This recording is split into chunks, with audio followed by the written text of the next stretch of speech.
Hi there. My name is Mike Peckham, and I have the privilege of talking to you today about how I was able to apply emerging technology to create value within the grants management process for the U.S. Department of Health and Human Services.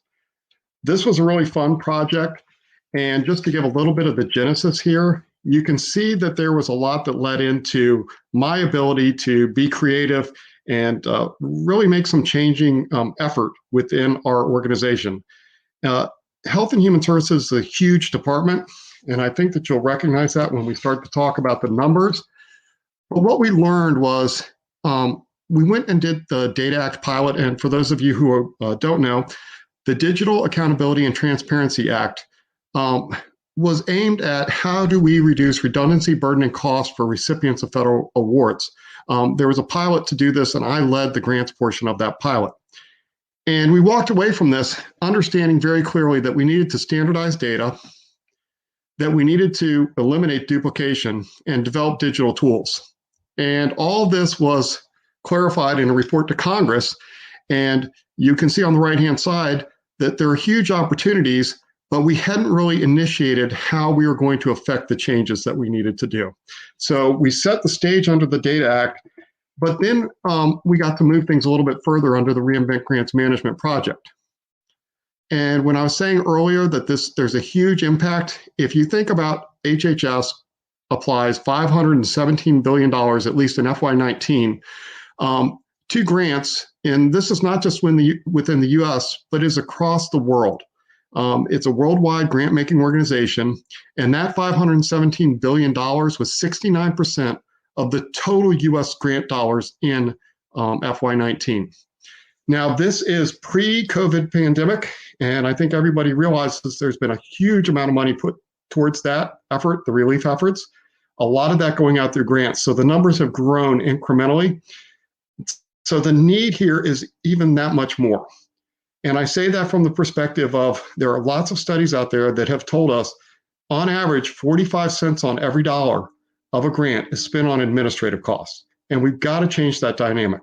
We looked at it from the perspective of how can we return to mission the dollars, the administrative dollars, making those dollars mission focused to get more performance outcomes.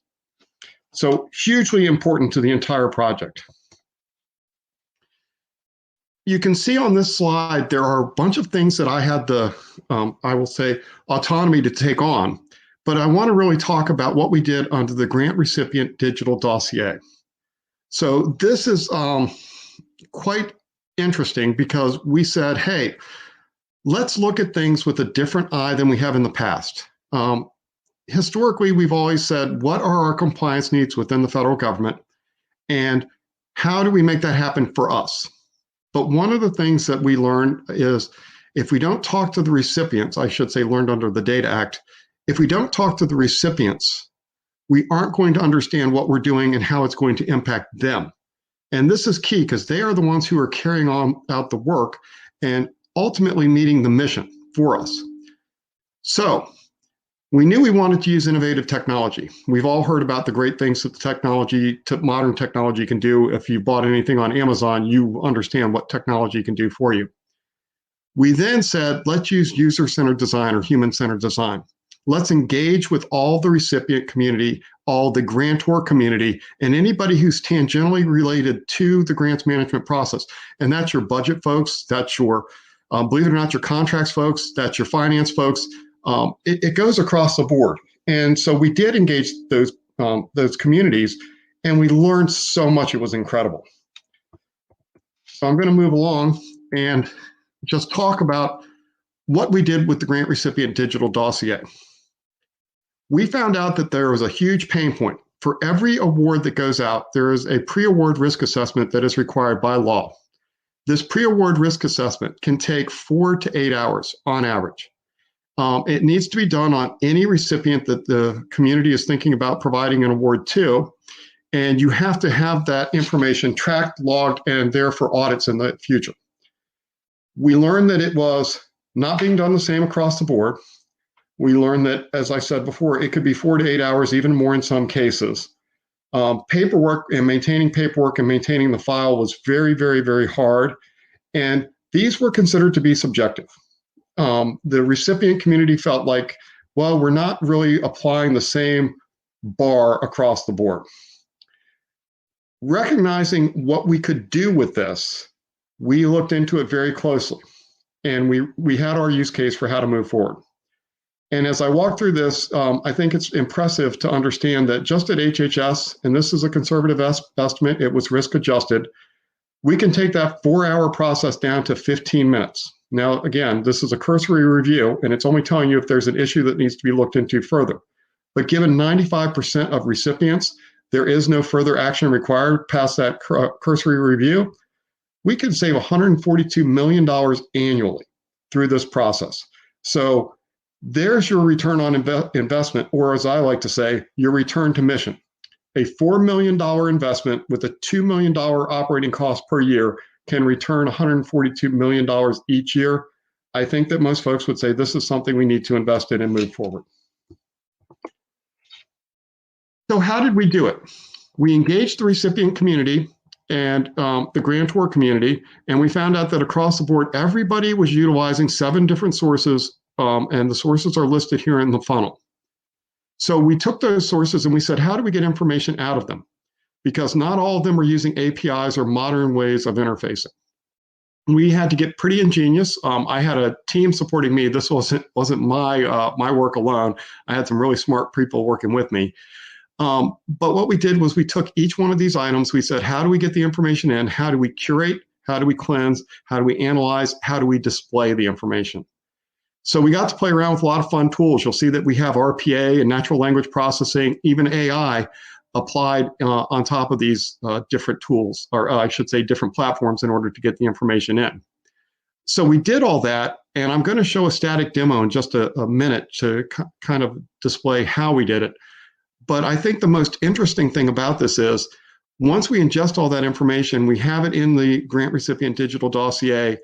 It is then at the point in time when somebody runs a risk assessment on any entity, that information is stored on a blockchain. So why is that important? Well, it's immutable.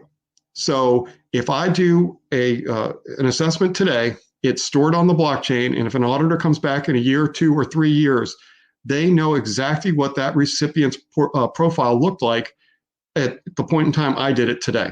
Now, it could change in 6 months, and it's going to note that there were changes.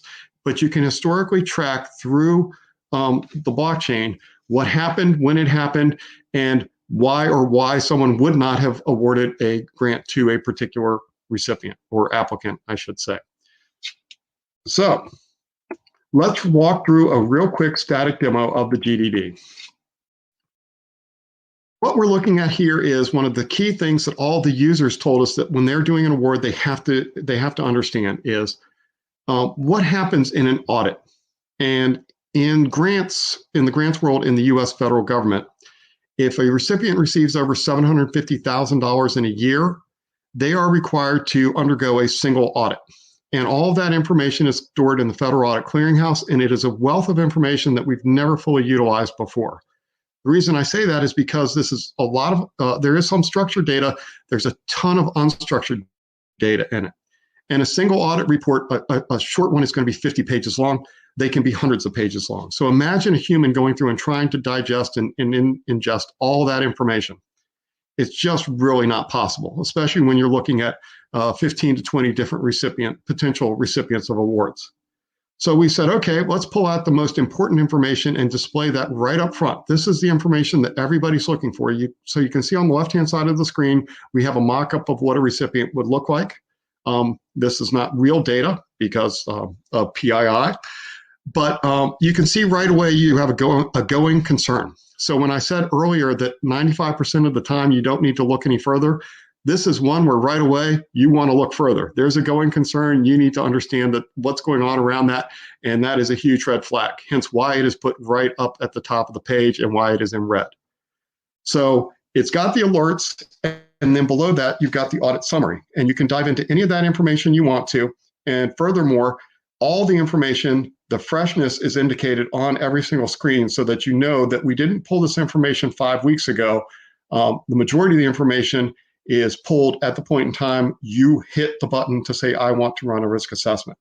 The Federal Audit Clearinghouse is a lengthy process, so we're only running that once a week right now.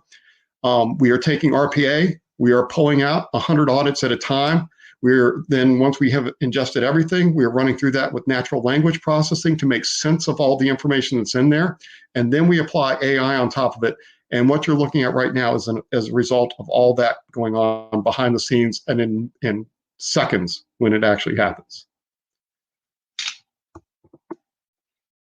So prior findings are a huge indicator of realized risk.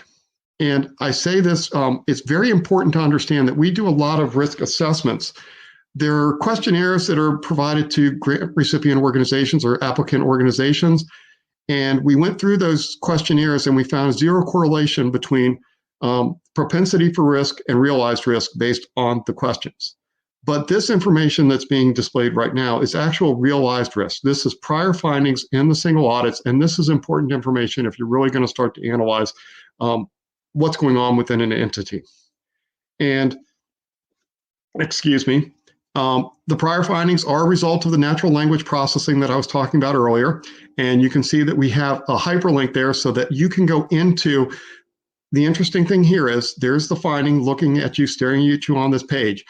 It's a hyperlink. You can click on that hyperlink and you can go right into the Federal Audit Clearinghouse, right to the page of the finding and read the finding in context. So there isn't any ambiguity around what we have pulled out for you. What I found really interesting was through the user-centered design process, this chart. We like to call this the bubble chart. This was not something that we originally came up with. We were working as a bunch of, we had accountants and we had a lot of professional display graphic artists. And these were users who came to us and they said, look, we need to understand the magnitude of the finding and are there continuous findings? So as you can see on the right-hand side, we're explaining the magnitude of the findings, 1, 2, 3 plus, and a continuation of a finding. And you can see that some of these have carried continuations of findings from year to year. Some of them are different findings from one year to the next. Magnitude has gone down, magnitude has gone back up a little bit. But the users we found across the board could look at this and understand what was going on almost instantaneously. And again, this is just a great result of engaging people and having them tell you what works for them. Here's information about how the payments are going out. So you have how much money has been, as we say in the federal government, obligated or is available for a recipient to use. And you have a chart showing how much of the money has actually been used. So if you like doing burn rates, here's a real quick visual on what your burn rate is looking like on any particular grant.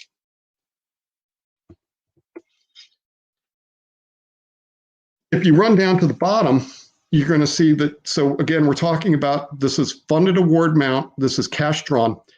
It's a little more detailed than the previous slide. It breaks down the different grants that a recipient has received.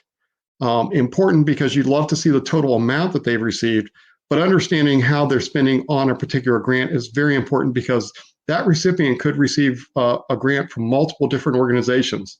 And the organization, while they might want to see the macro level, understanding what's going on in their particular grant is what they're most interested in. And again, there are hyperlinks in there so you can jump and you can dig down deeper into this information as far as you need to go. Slide 14 is interesting because points of contact. It seems a little silly, doesn't it? But believe it or not, it's something that's not always easy to find. This is one of the biggest pain points that we heard from the community was being able to get direct contact with the right people at the grantee or the recipient organization. So we said, hey, let's just throw it in there, make it easy for them. The whole point of this is to ease burden on the human, on the individual. Let's not have them searching through Google, phone books, whatever else they might be looking at. We don't know, but they're trying to find somebody. Let's put it at their fingertips or the best information we can possibly put at their fingertips right away. So I'm going to move on to the next slide. And here you see some financial trending. This is information that's taken off of our nonprofits who have to file an IRS 990. And it's useful information. We found out that grantor organizations utilize this all the time, and it's very telling. Here you can see a shrinkage going on of a recipient organization. You might want to look into that. Are they receiving less grants? Why are they receiving less grants? Is there a performance issue, or is there just some other issue that you're unaware of? Recipients did tell us, or I should say grantor organizations did tell us, that when they see something like this, they would probably run a Google search on the potential recipient. Everybody utilizes that today, and we get it. We've actually got another tab that we're adding into the GDD. It's utilizing sentiment analysis to understand if there's negative sentiment around a particular recipient. But this is not to tell somebody you should or should not award. It is to provide the same information in some sort of context to the user in the way that they would like to consume and digest it. So again, we're just going based on what the users are telling us they need. Here you've got the information. It's kind of displaying more information around the assets, the revenues, current ratio, liabilities, expenses. I think one of the most important thing here is if you look at how much money in federal spending is being provided to this recipient, and then you go to the very next slide, you're going to see that we have something called a highly compensated official. And in the grant world in the US federal government, a highly compensated official is only allowed to receive what an SES level 2, that's a pay grade within the federal government, is allowed to receive in salary. So in red, we have 2 folks right away who are receiving above that amount. So this isn't saying stop, don't award. What this is saying is this is some information you might want to look into a little bit more. And the reason I say that is I believe it was 70% of their funding comes from the federal government, if you saw on the previous slide. Well, if 70% of your funding comes from the federal government, and that leaves only 30% where somebody is receiving over the maximum for the federal government allowable, there might be something questionable there that you might want to look into a little bit more. Could be totally legitimate, but make sure that you dot that I, cross that T before you finalize the award, because there are going to be questions about this after the fact. So what I wanted to show you here was an example of when you would want to look into a recipient a little bit closer. Now, the beautiful thing that we've done here is we've created this as a standalone environment. There are 7 different applications here, 7 different microservices. And this is rather important because the microservices work in Unity like a system, but any single one of them can be called independently. So if you want to have information about the federal do not pay listing, we have a microservice for that. And if a payment shop wanted to utilize that one particular microservice, we can make that available. The microservices approach is also a really neat way to do things, because if one microservice is down, it doesn't stop the entire system from running. You will just see the freshness indicators probably a little older on that one particular page that you're on, and that's the indicator that the microservice is down. We typically don't have anything down for more than 2 days is the max, and we're very early in development and being live with this. So I think that's a pretty good uptime ratio. Finally, what we really like about this is, I said earlier that this is seen as a subjective process. Well, we're moving away from a subjective to an objective process. And not only is it going to be objective for the federal government, but when a prime recipient receives an award, they generally do work with sub-recipients. And they are also required to do a pre-award risk assessment, the prime, on the sub each and every time. We want to make this tool available to the prime recipients so that they can capitalize on this and really start to normalize the way that we're doing these risk assessments across the board. And I think that will really help with people trusting and believing that the system is fair, there's nothing construed against them, and that they can move forward with a little bit of peace of mind that they're not being barred from work. They are literally being awarded based on how well they are competing against other applicants for that same award. If anybody who remembers in the US years ago, we had credit scores and no one understood what a credit score was about. And in the 80s, they opened up the black box of the credit scores. And when people understood how behaviors impacted their credit scores, they changed behaviors. we're trying to utilize that same approach with this tool. If someone sees that they have some questionable items sitting within this risk assessment, they have the ability to make the change. They can impact their scoring within this risk assessment tool. So we think that's a huge benefit because it provides a transparency and the ability to learn as well. So I obviously want to open it up for questions. I really thank everybody for your time today. And I hope that you can see how this is applied to the grants community, but what we've done can be very easily applied within an accounting shop, a program shop, a contract shop. This is not something that's a one and done type of activity. So thank you very much. And please let me know what your questions are.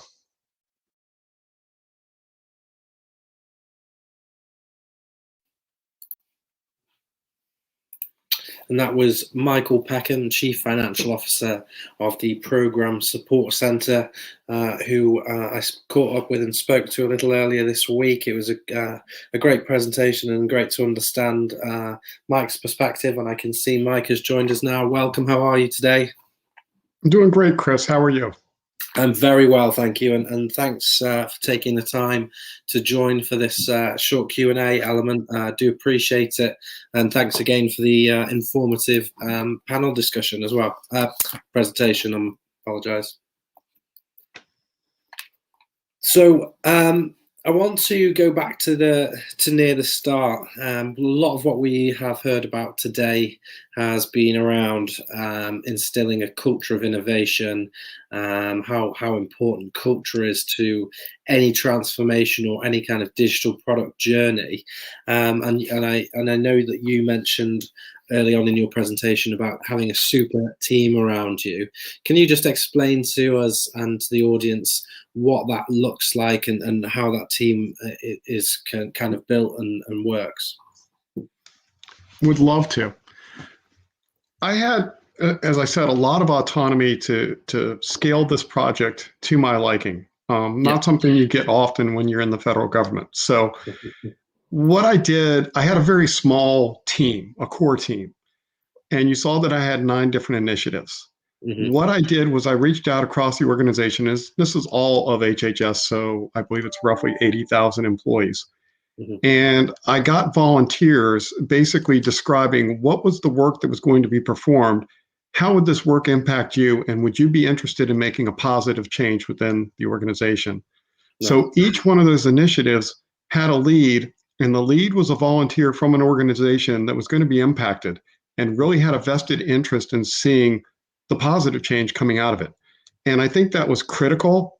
And then on top of that, the sprint teams that we put around, so we used Agile, so we like to use the Agile terminology, and we set up a sprint team around them. And I will say the psychology behind that was, we're going to do this, but we are going to go away. This is going to have an end. A lot of times these projects start and they never seem to end. And later on, people are asking, why are they funding these projects still? Yeah. So we had a lot of interest from across the organization. People volunteered to be part of these projects, and they brought the ideas to the table. We learned from what the recipient organizations said. Our grantor agency people brought ideas to the table as well. And in all honesty, it started to minimize change management efforts. From a cultural perspective, people were bought in because they had skin in the game. They were helping to drive this change. I was there to be the executive sponsor, and whenever I needed to, I got involved. But for the most part, the teams were leading what was going on. They were reporting back to us. We had a governance structure set up with the Planning and Development Committee, so we could work through all the items with the sprint team, any concerns. And then we would take everything to our executive steering committee to get a vote on it to say, is this something that we want to move forward as an organization or not? Yeah. But by having the folks involved on the ground level, and these folks reported up to the members who were on that ESC, and they weren't necessarily people within my management chain, it helped tremendously. It was incredible for the cultural impact, I would say. Nice. That's good. Good answer. And then a question here around lessons learned from the project. So what were your major lessons learned in the journey of creating this, and any kind of challenges in doing so? everything takes 3 times longer in the government than you anticipate that it's going to take. I Yeah. would say that is probably the biggest lesson learned. Yeah. I think I had learned a lot of lessons under the Data Act. And as I shared in the presentation, engaging all the folks and making sure that everybody had a seat at the table was pivotal to starting this off on the right foot. Now, we had missteps throughout the entire project. I'm not going to say this thing ran without any hiccups. But we were able to, because we were meeting frequently, we were getting constant feedback. Course correction was a lot easier. We didn't have anything baked in and set in stone by the time we were taking it to the ESC, or even the official, the deputy secretary was running a governance committee community for the entire project, for the entire Reimagine proper. By the time we were taking it up to that level, we had buy-in, we had consensus, people were all on the same page. And the important thing there is that the deputy secretary was talking to each one of the assistant secretaries. Well, the people that I had sitting on my executive steering committee were the people that assistant secretary would be asking the question, is this going to work or not? And they'd already said, yes, it's going to work. Yes, this has my buy-in. Yes, this has my endorsement. So I think if you have the ability to set up a structure, I have to say, when you develop tools, governance is always one of those things you're like, oh man, I just want to stay away from that. Leave me alone. Let me just move forward and develop my tools. But I have to say, the governance is super important if you want to have lasting change, if you want to have something where people are saying, yes, we endorse this and we're going to carry the torch forward even after this project is over. Because on September 30th of last year, we closed the doors to Reinvent grants management, but the initiatives are still carrying on. And I think that is the most important thing. Yeah, that's a really good point. And a good question coming here from Sunil, so thanks for this question. Could you speak a little bit more about how your team arrived at the decision to use a blockchain system? Absolutely. We were thinking about all the different types of emerging technologies that were available to us. And obviously, we wanted to play with all of them. But we didn't want to run out there and say, hey, I've got a hammer, blockchain, and everything's going to look like a nail to me. So as we started this out, we were utilizing the right emerging technology to solve the problem. When we learned that I don't have a file sitting by, but imagine a paper file that's about that thick. That's what a risk assessment looks like.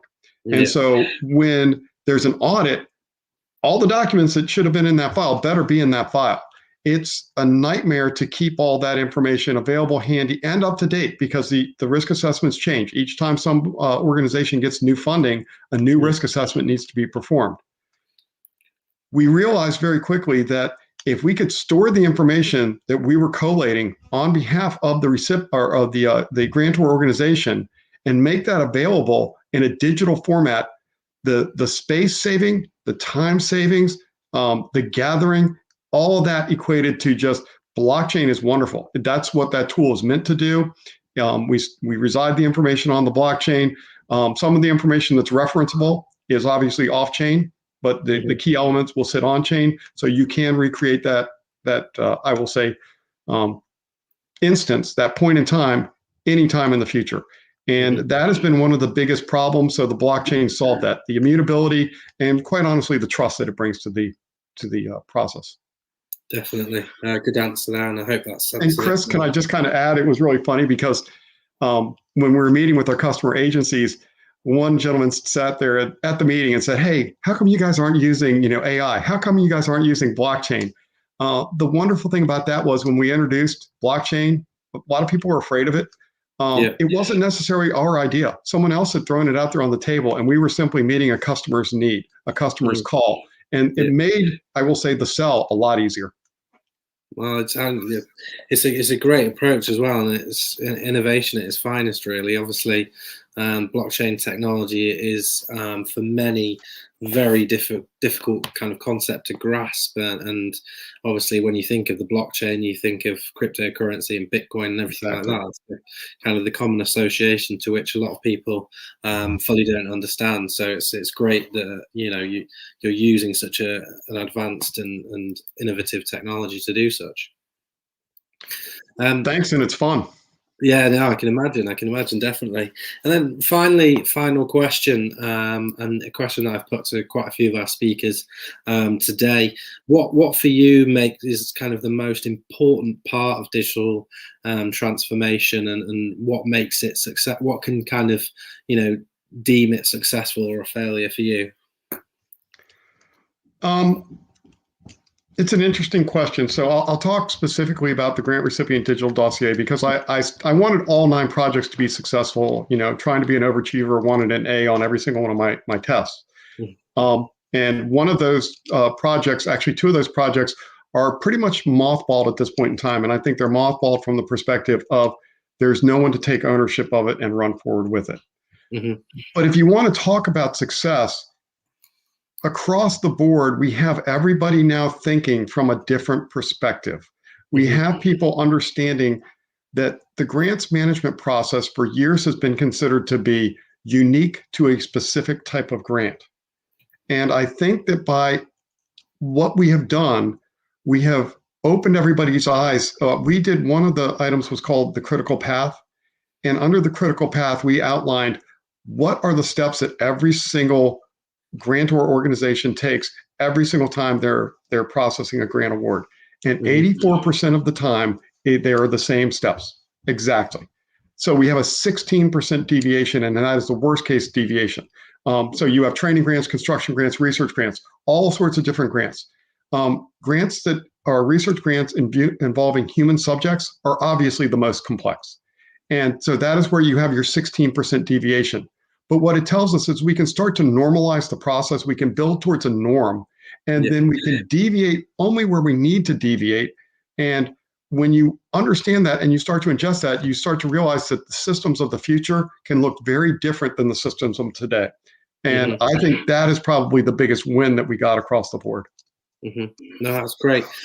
Mike, thank you so much for taking the time to join us, for your presentation and for the Q&A session. Some really bright answers, and it was great to hear your journey and to hear more about the project as well. So thank you for all of that. I appreciate it. Oh, thank you. And I hope folks are able to learn and capitalize from everything that we did and have fun doing it yourself.